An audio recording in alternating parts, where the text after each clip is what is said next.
Hey everyone, and welcome back. Today we're diving into a question from one of our listeners. Hmm. How can I be more persuasive and build stronger relationships? I feel like that's something we've all Yeah, thought about at one point or another. absolutely. Luckily, one of you pointed us to this source that has a lot of insights about this. Yes. Dale Carnegie's How to Win Friends and Influence People might be from way back in 1936, Right. but its principles about human nature, it seems like, are Yes. still relevant. They really are surprisingly so. Yeah. So what's the first big idea that Carnegie tackles in this book? Well, he really dives right into something that might seem a little bit counterintuitive, the futility of criticism. Okay. Instead of trying to change people by pointing out their flaws, Right. he argues that a much more effective approach is trying to understand their perspective. Okay. And he actually illustrates this with a pretty dramatic example, the story of Two Gun Crowley. Okay, a gangster story. Yeah, a notorious gangster from the 1930s. This has got to be good. Who even when facing his own demise, he refused to take any responsibility for his actions. Oh, wow. He blamed everybody else for his predicament. He was innocent. It really highlights a key aspect of human psychology, this inherent need we all have to justify our actions Right. and to maintain a positive self-image. Yeah, it's much easier to blame other people. Right. So even hardened criminals are rationalizing their behavior. Yes. What does that tell us about how we should approach disagreements with people in our own lives? Well, Carnegie suggests that instead of criticizing and blaming, Right. we should try to understand the other person's motivations, Right. to really try to see things from their point of view. Yeah. He even encourages us to ask ourselves, how would I feel if I were in their shoes? That's a good point. And that kind of shift in perspective, I think, can really help us Yeah. approach disagreements with more empathy and understanding Right. rather than judgment. Yeah, I think it's like that saying, everyone is fighting a battle, nothing about be kind always. Exactly. But how does that translate into practical advice? I mean, it's easy to say be understanding, but how do we actually do that? Well, Carnegie gives some really compelling examples. Okay. He tells the story about a construction site manager who was struggling to get his workers to wear hard hats. Oh, yeah, that's a class. Instead of resorting to reprimands, Right. he decided to just ask the workers about their reasons for not wearing the hats. So he actually listened to their concern. Exactly, and he discovered that many workers found the hats uncomfortable or ill-fitting. Oh, okay. By addressing these issues and focusing on the hat's benefits, Yeah. he was able to actually improve compliance without resorting to force or punishment. Wow, that's a clever approach. Yeah. It makes me think about times when I've tried to change someone's mind Uh-huh. through sheer force of argument. Yes. I could see how understanding their perspective Right. might have been a lot more effective. Absolutely. It's a subtle shift, but it can make a world of difference. Yeah. And this actually leads us to another crucial principle in Carnegie's book, The Power of Appreciation. Okay, I'm all ears. Everyone loves a good compliment, right? Of course. But Carnegie argues that genuine appreciation, it goes even deeper than that. Okay. He sees it as a fundamental human need. Interesting. It's not just about making people feel good. Right. It's about recognizing their worth and acknowledging their contributions. He even uses the example of Charles Schwab, a titan of the seal industry, Wow. who attributed much of his success to his ability to praise and encourage his employees. So instead of just focusing on what people do wrong, Yeah, we should be highlighting their strengths and accomplishments. precisely. Okay. And it's not just about grand gestures either. Right. Carnegie stresses the importance of appreciating the little things. Yeah. Those everyday acts of kindness and support that we often take for granted. That's true. He even suggests kind of a thought experiment. Okay. Imagine someone you care about Right. asked you to list their flaws. Oof, that's tough. I don't think I could do it. Exactly. Now imagine surprising them with a heartfelt affirmation of your love and appreciation instead. Yeah. And that's the kind of impact genuine appreciation can have. I could see how that would be a lot more effective Yes. than a laundry list of criticisms. Absolutely. Okay, so avoiding criticism and expressing appreciation Right. are great starting points. Yeah. But what about when we need to actually persuade someone? Right. How do we get them to see things our way? Well, Carnegie suggests a really fascinating approach talk in terms of the other person's interests. It's not about pushing our agenda. Right. It's about understanding what the other person wants. Okay. And framing our message in a way that resonates with their desires. Okay, can you give me an example? Yeah. Like, how do we figure out and the other person really wants? He uses this hilarious anecdote Okay. about Ralph Waldo Emerson struggling to get a calf out of a barn. A calf out of a barn. Emerson and his son were pushing and pulling. I'm picturing this very serious philosopher wrestling with a calf.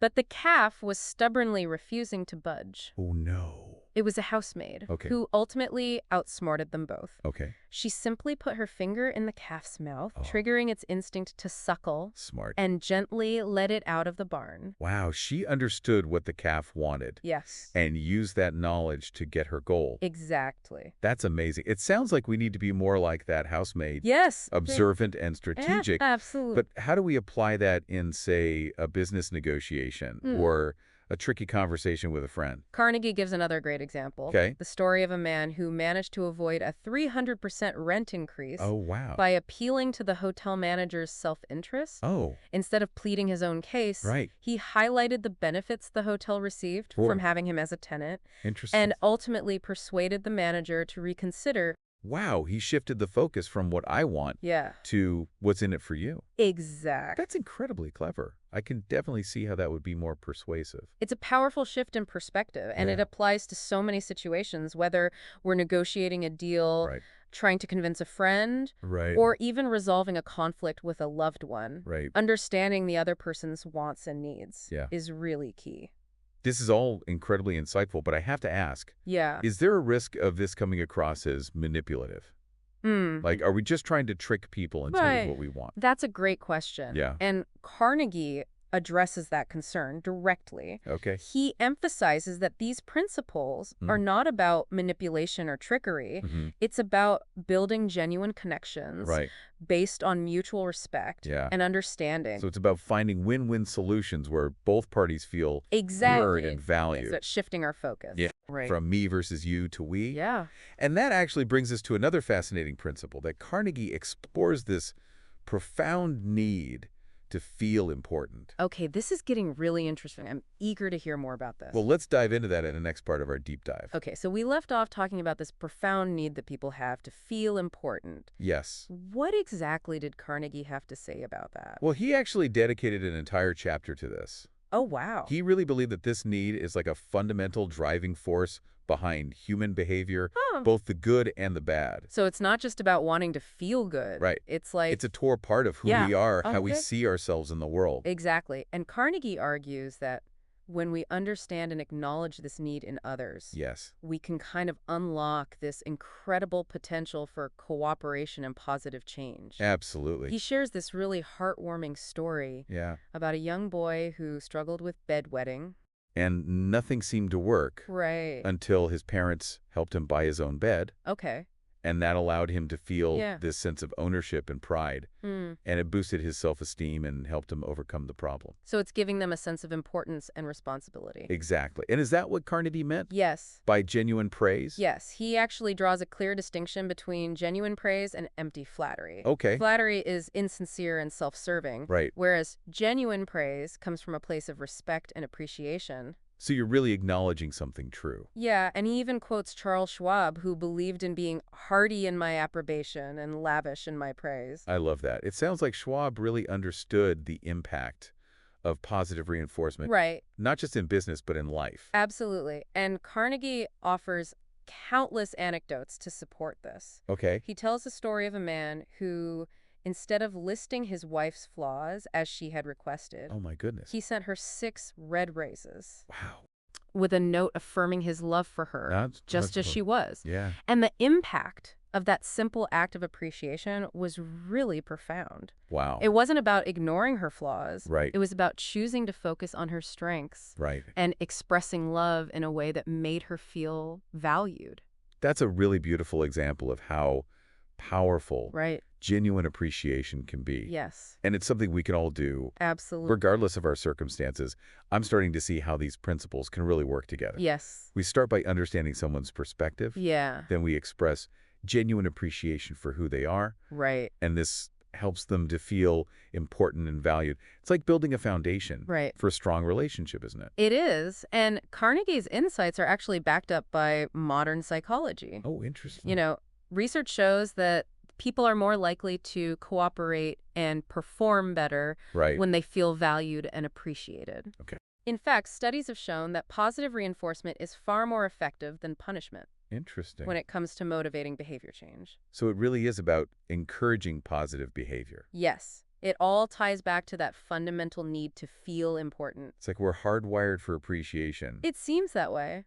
But what about those situations where we need to win someone over to our way of thinking? Right. How do we do that Yeah. without resorting to manipulation or force? Well, Carnegie offers a really brilliant strategy for that too, talking in terms of the other person's interests. Right, huh? And he tells a story about a man who wanted to persuade a hotel manager Hmm. not to raise his rent by a whopping 300%. Oh, my goodness. Instead of arguing or pleading, Right. he very cleverly shifted the focus to the benefits that the Of the- manager received from having him as a tenant. Interesting. So he was able to highlight how keeping him at that lower rent would actually benefit the manager as well. That's a fantastic example. He turned a potentially contentious situation to a win-win Right. by understanding the manager's perspective and finding that common ground. Exactly. It wasn't about manipulation. Right. It was about framing his argument in a way Yes. that's resonated with the other person's interests. Precisely. And Carnegie actually provides another great illustration of this principle Okay. with a story about two salesmen vying for the same business. Okay. One focused on his company's achievements and why they were the best choice. Okay. The other took the time to learn about the prospective client's challenges and goals, and then tailored his pitch to address those specific needs. I bet I can guess who got the contract. I think so. It's amazing how often we forget to consider the other person's point of view. Right. We get so caught up in our own agendas Yes. that we miss opportunities to connect and build rapport. Absolutely. It's a common trap. Yeah. Carnegie provides a number of practical tips for avoiding it. Okay. He emphasizes the power of asking questions Hmm. and letting the other person do most of the talking. Right. He even shares this story about a salesman who accidentally lost his voice right before a big meeting. Oh, no. Forced to stay silent, Yeah. he simply let the potential clients talk, Wow. asking them questions about their business and needs. Okay. And to his surprise, he ended up landing a massive contract, the biggest of his career. What a powerful lesson Right. in the importance of listening. Yes. It reminds me of that quote, "We have 2 ears and 1 mouth so that we can listen twice as much as we speak." Exactly. But I have to admit, I sometimes struggle with truly active listening. I find myself kind of thinking about what I'm going to say next, Right. instead of really focusing on what the other person is saying. Yeah. Any advice for overcoming that? Carnegie actually suggests something quite interesting. Okay. Imagine you're preparing to give a speech Okay. on the top of the other person is discussing. And that kind of mental shift Yeah. can really help you focus your attention Okay. and really absorb what they're saying. Yeah. It also forces you to think about the topic from their perspective, Right. which can lead to a deeper understanding. That's a brilliant tip. I'm definitely going to try that. It's so easy to fall into the trap of passive listening, Right. but by actively engaging with what Yeah. the other person is saying, Right. we can make them feel heard and understood, Yes. which builds trust and rapport. Absolutely. And speaking of building trust, Yeah. didn't Carnegie also talk about the power of asking for advice? He did. Okay. And he provides some great examples of Yeah. how this simple act Hmm. can really transform relationships. Okay. He even managed to convince some very high-profile figures to speak at his courses, Wow. simply by asking for their advice on how to improve them. Wow, that's clever. It's a brilliant strategy Yeah. that really taps into our innate desire Yeah. to feel important and share our expertise. It's like turning the tables. Yes. Instead of trying to convince someone of our brilliance, Right. we're acknowledging their expertise Exactly. and seeking their guidance. Yes. It's a subtle shift, Yeah. but it can make a huge difference in how people perceive us. So we've covered a lot of ground here. Right. From the importance of understanding and appealing to the other person's interests. Yes. To the power of making them feel important. Right. And genuinely appreciated. But I have to ask, Yeah.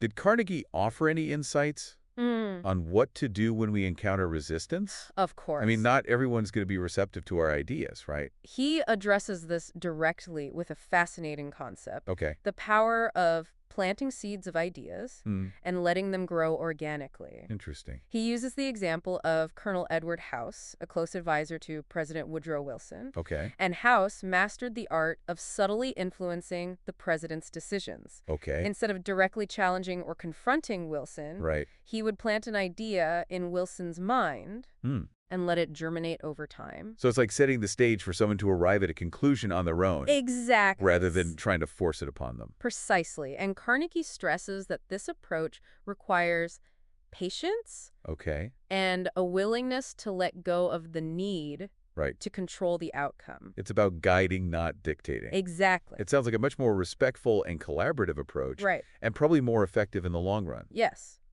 But what about those times when we feel really strongly about something Right. and we know the other person is wrong? Mm. Is there ever a time to directly contradict someone? Well, Carnegie actually cautions against directly contradicting people or telling them they're wrong even if we believe they are. Hmm, He argues that it's far more effective to approach disagreements with humility right. and a sincere desire to understand the other person's perspective. Yeah, He actually provides a great example of this with a story about a salesman okay.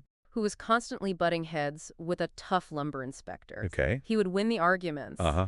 but he would lose the business. So he was right, but he was still losing out. Exactly. What did he do to change that? Yeah. He learned to acknowledge the inspector's expertise Okay. and approach him with respect even when they disagreed. Hmm. And the result, Yeah. he started winning over the inspector Okay. and securing more sales. Wow. It really highlights a crucial point. Yeah. It's not always about being right. Right. Sometimes it's about building relationships Yeah. and finding common ground, even if it means setting aside our ego. It's a powerful reminder that sometimes the best way to win Yes. is to not try to win at all. Exactly. It's about shifting our focus from proving ourselves right Right. to building a connection Yes. and fostering understanding. Absolute. Did Carnegie offer any other examples He did. of how to turn a potential adversary into an ally? He tells this incredible story about a man Okay. who was trying to get a large chain store to buy his fuel. Hmm. And for years, he had been railing against chain stores, Okay. convinced they were ruining the country. Oh, wow. Someone suggested he try a different approach. Okay. Visit the chain store manager Right. and simply ask for advice On what? on how to run his own business more effectively. Wow, that's a bold move. Did it work? It did. That simple act of humility Okay. and showing genuine interest Yeah. completely changed the dynamic of their interaction. Whoa. Instead of seeing him as an enemy, Right. the manager became a friend and eventually even a customer. It's amazing how a simple shift in perspective Right. can have such a profound impact Absolutely. on our relationships. So far, we've explored some really powerful principles We have. for building stronger relationships Yes. and navigating social situations with more grace and effectiveness. Right. But I'm curious, did Carnegie offer any specific tips for making people like us instantly? Is there like a secret formula for winning people over? Well, Carnegie does provide some intriguing insights into how to create a positive first impression, Okay. which we can explore in the final part of our deep dive. I'm all ears. Let's dive into those secrets. Okay, so you mentioned that Carnegie had some secrets for making people like you instantly. Well, one of the most surprising strategies is incredibly simple. It's all about the power of a genuine smile. Mm-hmm. Carnegie emphasizes that a heartfelt smile can instantly make you more likable and approachable. He doesn't mean a fake cheaty grin, right? Definitely not. He's talking about a genuine smile that reflects warmth and sincerity. Okay. He even tells a story about a salesman who decided to try smiling more for a week just as an experiment. Okay, what happened? Did people think he was up to something? Quite the opposite. Not only did people respond to him more positively, but his whole outlook on life improved. Wow. He found that smiling more actually made him feel happier and more successful. Interesting. And modern research actually backs this up. Studies have shown that smiling can release endorphins, which have mood-boosting and pain-relieving effects. So it's a win-win. Smiling makes us feel better. Yeah. And it makes other people feel more comfortable around us. Exactly. But what about those of us who aren't naturally smiley people? Right. Is there anything we can do to cultivate that genuine warmth? Carnegie suggests focusing on cultivating positive thoughts and emotions. Okay. When we feel good on the inside, it naturally radiates outwards in the form of a genuine smile. That makes sense. It's also helpful to think about people and experiences that bring us joy. Right? Those positive feelings can trigger a spontaneous smile even if we're not consciously trying to smile. It's like that saying, happiness is an inside job. Exactly. But a smile is just the first step, right? Right. What else did Carnegie suggest for making a good impression? He also stressed the importance of remembering and using people's names. Oh, yeah. He tells a story of Jim Farley, a political mastermind who played a key role in Franklin D. Roosevelt's rise to the presidency. Wow. And one of Farley's secrets was his uncanny ability to remember names, even after meeting someone just once. So he wasn't just good with faces, he actually remembered people's names? Yeah, he would make a point of learning not just their name, but also details about their family, their interests, their profession, anything that would help him personalize their interactions. Okay. And this made people feel seen and valued, Right. which fostered a sense of loyalty and connection. So it's not just about memorizing a name. Right. It's about connecting that name with a person, a story, a shared experience. Exactly. It makes it more meaningful both for us and for the person we're talking to. Absolutely. And Carnegie actually suggests some techniques for improving our own name recall, like repeating the name several times during a conversation. Okay. We associating it with a visual image. Hmm. It takes a little effort, but the payoff can be significant. Yeah, it makes me think about how I feel when someone remembers my name. Right. It instantly makes me feel like I matter to them. Exactly. So we've got smiling and remembering names. What else can we do to make people feel valued and appreciated? Carnegie also highlights the importance of being a good listener. Okay, we touched on that a little bit earlier. He shares a story about a botanist at a dinner party Okay. who was incredibly impressed by a fellow guest who had barely said a word all evening. So it wasn't like a sparkling conversationalist who stole the show? No, it turns out the silent guest was simply a really good listener, Oh, okay. demonstrating genuine interest in what the botanist had to say. Right. And that attentiveness made the botanist feel valued and respected, Okay. leading him to believe that his conversation partner was incredibly engaging and intelligent. It's amazing how we can make such a positive impression Right. simply by listening attentively Yeah. and letting the other person shine. Yeah. Sometimes it's not about what we say, it's about how we make the other person feel. Exactly. And Carnegie actually suggests taking it a step further Okay. by finding out what truly interests the other person and engaging them in conversations about those topics. I could see how that would be a lot more enjoyable than trying to steer the conversation towards our own interests all the time. Right. He tells a story about how a woman kept trying to steer the conversation towards his travel experiences. Okay. But when he expressed genuine interest in hearing about her recent trip to Africa, she lit up and talked for almost an hour. It highlights a key point that we keep coming back to. Yeah.